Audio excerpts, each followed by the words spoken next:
Hello everyone, আসসালামু আলাইকুম। সবাই কেমন আছেন? আরও একটি নতুন ব্লগ নিয়ে হাজির হয়ে গেলাম আপনাদের মাঝে। যে যেখান থেকে দেখছেন, দূরের ও কাছের, সবাই নিশ্চয়ই ভালো আছেন। আলহামদুলিল্লাহ, আমিও ভালো আছি। সকালের নাস্তা নিয়ে হাজির হয়ে গেলাম। চালের গুঁড়া হালকা কুসুম গরম পানি দিয়ে, আর সাথে ডিম, একটা মুরগির ডিম ছিল না, হাঁসের ডিম দিয়েছি। এটাকে খোলা জালি বলে, আপনারা কি বলেন জানি না, অবশ্যই কমেন্টস করে জানাবেন। আমাদের এলাকাতে এটাকে খোলা জালি বলে। আর এটা কিন্তু গরুর মাংস, মুরগির মাংস, ঝোল আলু দিয়ে খেতে খুবই ভালো লাগে। আর আমি বিশেষ করে এটাকে সকালবেলা নাস্তা তো দুইটা খাই এই খোলা জালি।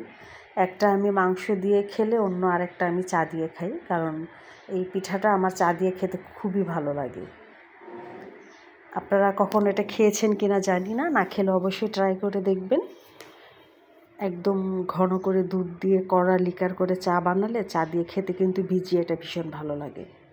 আমার বাসায় আমার ছেলে মেয়েও এভাবে নাস্তা করতো। মাংস থাকলেও ওরা খেত না, চা দিয়ে এটা পছন্দ করতো। তা যাই হোক, সকালের নাস্তার জন্য। আর শীতকালে তো এমনিতে প্রায় 7 থেকে 8 কেজি আতপ চাল আর সাথে সেদ্ধ চাল মেশিন থেকে ভাঙিয়ে এনেছিলাম, ফ্রিজে রেখে দিলাম, পুরো শীতেই চলে যাবে ইনশাল্লাহ।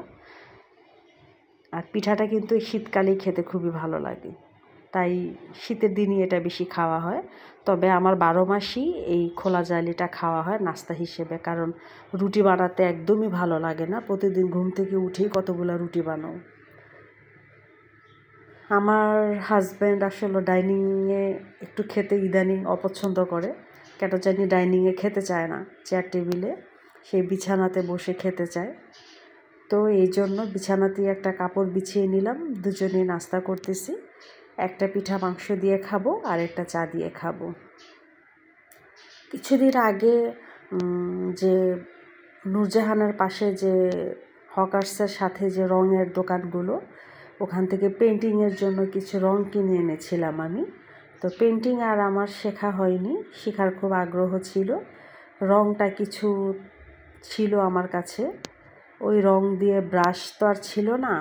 ফুল গাছের যেহেতু অনেক যত্ন করি, তো ইদানিং গাছের প্রতি একটু নেশা হয়ে গেছে। এই রংটা আমি ফুলের টবে চতুর্দিকে লাগিয়ে দিলাম। ব্লু কালারের একটা রঙই ছিল। কালকে বিকেলবেলা বসে বসে কাজটা করেছিলাম। সকালে ঘুম থেকে উঠেই গাছগুলোর কাছেই চলে আসলাম, দেখলাম যে না, রংটা বসে গেছে।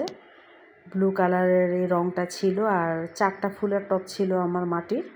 মাশাআল্লাহ, 4টাতেই আমার রং লাগানো হয়ে গেছে, আর দেখতেও খুবই ভালো লাগছে। আসলে কিছুদিন হয়ে গেছে ফুলের টবগুলো একটু ফ্যাকাশে হয়ে গিয়েছিল, কিছুটা ভেঙে গিয়েছিল।